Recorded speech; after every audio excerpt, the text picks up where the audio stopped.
For Isabella Hellmann, the last trip she took as a new mother ended with no body, no goodbye, and a federal courtroom deciding what her family could never accept.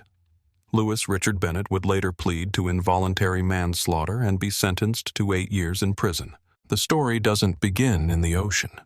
It begins in a place that felt safe, Delray Beach, Florida, where daily routines were predictable, neighbors recognized each other, and a young family moved through life like thousands of others. In this case, the most unsettling details aren't dramatic. They're ordinary: a baby's schedule, a workday calendar, a familiar condo hallway, and the kind of normal evening where nothing looks like a warning. As you watch, focus on one central question when a tragedy happens far from shore: what separates an accident from a decision, and which small, verifiable choices begin to draw that line. Share the moment you think the story first becomes testable by facts. Isabella Hellmann was 41 years old. Friends and colleagues in Palm Beach County knew her as warm, outgoing, and quick to connect someone who made clients feel at ease. She worked in real estate at Signature Real Estate, building her name day by day. But the center of her life wasn't her career. It was her daughter, Amelia, just 10 months old. Isabella's family said she organized everything around Amelia: feedings, naps, check-ins, the quiet little routines that make a home feel steady. Isabella's story started in Colombia, born to Eduardo Rodriguez and Amparo Alvarez. She came to the United States chasing stability and opportunity, and she worked relentlessly, eventually becoming a naturalized American citizen and establishing herself in Florida. Her family remained close. Her parents lived nearby in Boca Raton, along with her sisters, Diana, Elizabeth, and Adriana. They kept Colombian traditions while building a new life in America, gathering often for meal celebrations and everyday support. That support mattered because Isabella was raising Amelia while keeping her career moving. Her mother, Amparo, helped with childcare, something that gave Isabella the freedom to show homes, return calls, and keep pace in a business built on responsiveness. Her broker, Ben Shakar, first met Isabella when she was working as a bank teller. He remembered her confidence and ease with people.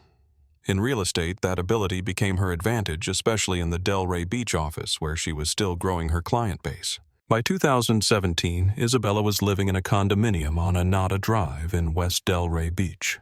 It was the kind of place where life runs on small patterns: parking lots, keyed entryways, neighbors passing in the corridor, a familiar drive to Boca Raton for family dinners. Nothing about her days suggested a headline. There was work family, and the constant attention a 10-month-old demands. The people around Isabella saw a woman building a future careful, practical, and proud of what she'd created. Evenings were often simple: a quiet feed, a diaper bag, repacked tomorrow's appointments, checked and rechecked. In a life like that, stability isn't a feeling, it's a schedule repeated until it becomes automatic. On nights when Amelia finally fell asleep, Isabella could breathe for a moment, scrolling messages, returning a missed call, thinking about the next day's showings. Outside the condo, West Delray Beach stayed quiet the way it usually did. In that calm, routine work family and a baby who needed her, Isabella moved through an ordinary Florida night with Amelia nearby, her phone within reach, and the next day already forming in her mind. The night Isabella Hellmann disappeared did not arrive without warning. In the weeks and months before, nothing appeared urgent.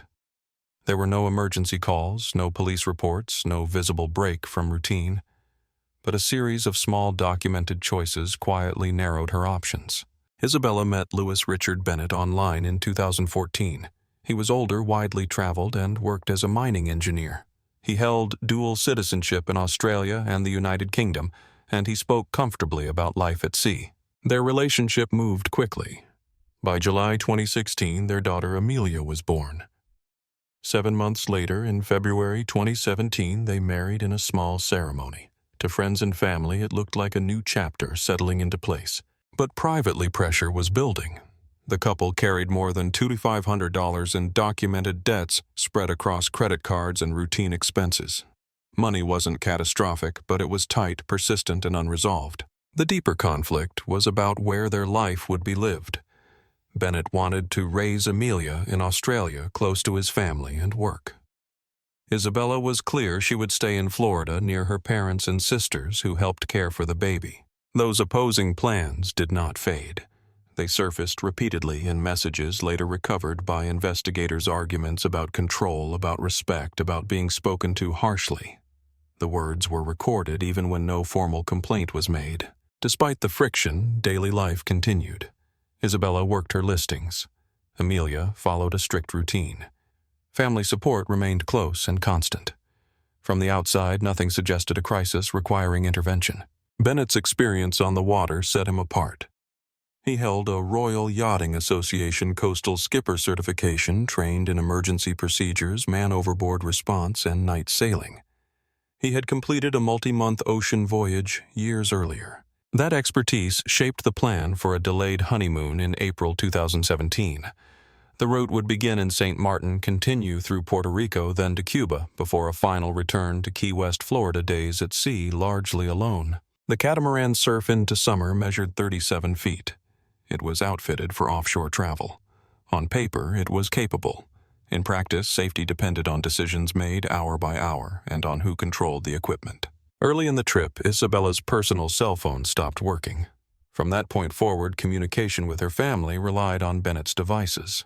The change was small, but it concentrated control over when and how contact occurred. A satellite phone was intended for regular check-ins. A personal locator beacon was on board for emergencies. Yet these tools were not consistently activated as the voyage progressed, something investigators would later examine closely. Isabella continued to call her sisters when she could. She asked detailed questions about Amelia. She wanted reassurance about feedings and sleep. The calls sounded routine until near the end of the trip, one felt noticeably shorter. There was no report of violence. No neighbors called police. No official record marked an immediate threat. What existed instead were decisions that shifted risk onto isolation distance from shore, limited oversight, and reliance on one person's judgment. As the route approached its final leg, the plan narrowed. Fewer ports, longer stretches of open water. Communication reduced to windows of availability. Each adjustment seemed reasonable on its own.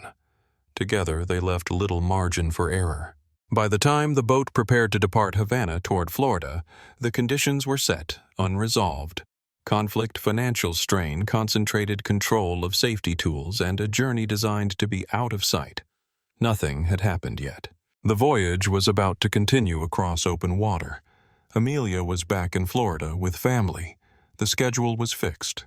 The equipment was on board, and the next decisions would be made far from anyone who could see them. Sunday, May 14, 2017. Late afternoon in Havana, Cuba. Isabella Hellmann and Louis Bennett prepare their catamaran for departure. The route is set toward Florida. The boat leaves port and moves into open water. As evening approaches, the vessel continues north. Conditions are described as normal. There are no reports of distress, no requests for assistance. The boat remains underway. At approximately 8:25 p.m., Isabella uses a satellite phone to call her sister Diana. She says they are in the middle of the ocean. She mentions difficulty connecting the phone. She says she will see her family the next day. That call ends. There are no further outgoing calls from Isabella. No text messages are sent. The vessel continues on its course. According to Bennett, later that night, he goes below deck to sleep. He says Isabella remains topside for the night watch. No safety harness is reported. No personal locator beacon is activated.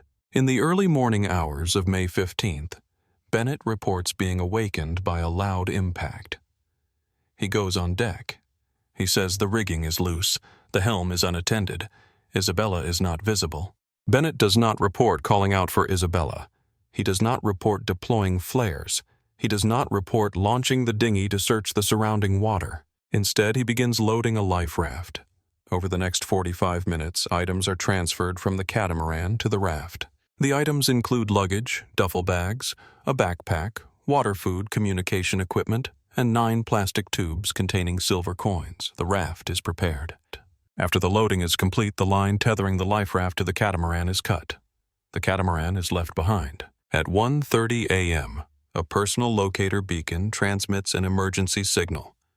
The signal is received by the United States Coast Guard. The location is logged approximately 26 nautical miles west of Cay Sal Bank in the Bahamas. No report of a missing person accompanies the signal. The transmission indicates a survivor adrift at sea. At approximately 4:30 a.m., a Coast Guard helicopter locates a life raft. A rescue swimmer enters the water. Bennett is recovered and transported to Marathon Jet Center in the Florida Keys. During the recovery, the rescue swimmer notes the weight of Bennett's backpack. The contents are secured. No additional survivors are observed. After the rescue, Bennett states that his wife is missing. He reports that she fell overboard. He reports that no search was conducted before abandoning the vessel. Coast Guard assets are redirected. The incident is reclassified. A search and rescue operation is initiated for Isabella Hellmann. By daylight, multiple aircraft and cutters are deployed across open water. The area expands. The case moves from a single recovery to an active search for a missing person at sea. Once the Coast Guard search was suspended on May 18th, the case did not end. What remained were objects, timelines, and a single surviving witness, Louis Bennett. From the first hours after his rescue, his account became the starting point for everything that followed. Bennett's life raft contained more than survival gear. Inside his backpack were silver coins, later identified as stolen. The discovery shifted the situation from a maritime emergency to a criminal thread that could be traced and documented. In the days that followed, Isabella's family gathered in Boca Raton, waiting for answers. Bennett remained present, but his actions began to create distance. On May 28th, he arrived at the family home with a police officer to retrieve items he said belonged to him, electronics, jewelry, personal property. The encounter was captured on body-worn camera. After that visit, Bennett made a decisive move. He purchased one-way tickets and left the United States for the United Kingdom with 10-month-old Amelia cutting off contact with Isabella's family. His location was no longer Florida. It was overseas. While Bennett was out of the country, federal investigators kept working the physical trail left behind at sea. During the search operation, the partially submerged catamaran was located. Images and video of the damage were examined, and specialists focused on what could be measured: the placement of holes, the condition of hatches, and how quickly the vessel would take on water. Then the investigation moved to land. On June 16th, the FBI executed a search warrant at the couple's condominium in Delray Beach. Agents searched for hours. When they emerged, evidence was carried out in bags. Among the items recovered were coins hidden inside boat shoes. In a closet, another link to theft already tied to Bennett. By late summer, Bennett returned to the United States for an insurance interview on August 29, 2017. At that point, he was not met as a grieving husband. He was met by federal agents. Bennett was arrested, taken into custody, and the immediate risk of further flight ended in that moment. With Bennett in custody, investigators no longer had to chase a moving target across borders. The public threat was contained. What remained was the work that comes after an arrest, assembling what can be proven piece by piece from a boat that never came home, and a voice last heard at 8:25 p.m. With no body recovered, the case against Louis Bennett was never built on traditional forensics. It was built on what remained: the condition of a boat, the sequence of communications, and the choices made after Isabella Hellmann was last heard at sea. The catamaran's surf into summer became the center of the evidence. Specialists reviewed photographs and video from the partially submerged vessel. Damage patterns and open escape hatches were assessed for how the boat flooded and whether it matched an accident. The conclusion was direct: the sinking did not appear consistent with accidental damage. The placement of holes and the open hatches pointed to deliberate scuttling. That technical finding reframed the timeline, turning an overboard claim into a prosecutable narrative. Other evidence came from what Bennett carried off the water. Silver coins recovered from his backpack were identified as stolen property. That discovery led to a broader look at theft tied to a yacht in St. Martin in May 2016 and the false report filed after it. On June 16, 2017, the FBI searched the Delray Beach condominium. Agents recovered more coins hidden inside boat shoes in a closet. The pattern was documented: stolen valuables concealed on land and transported at sea during the period surrounding Isabella's disappearance. The legal path tightened in stages. On August 29, 2017, Bennett was arrested when he returned to the United States for an insurance interview. He later pleaded guilty to transporting stolen goods and received 7 months in prison while the death investigation continued. On February 20, 2018, federal authorities arrested Bennett on second-degree murder charges. The government's theory combined the vessel analysis with Bennett's documented conduct, what was activated, what was not, and the sequence of actions before any call for help was made.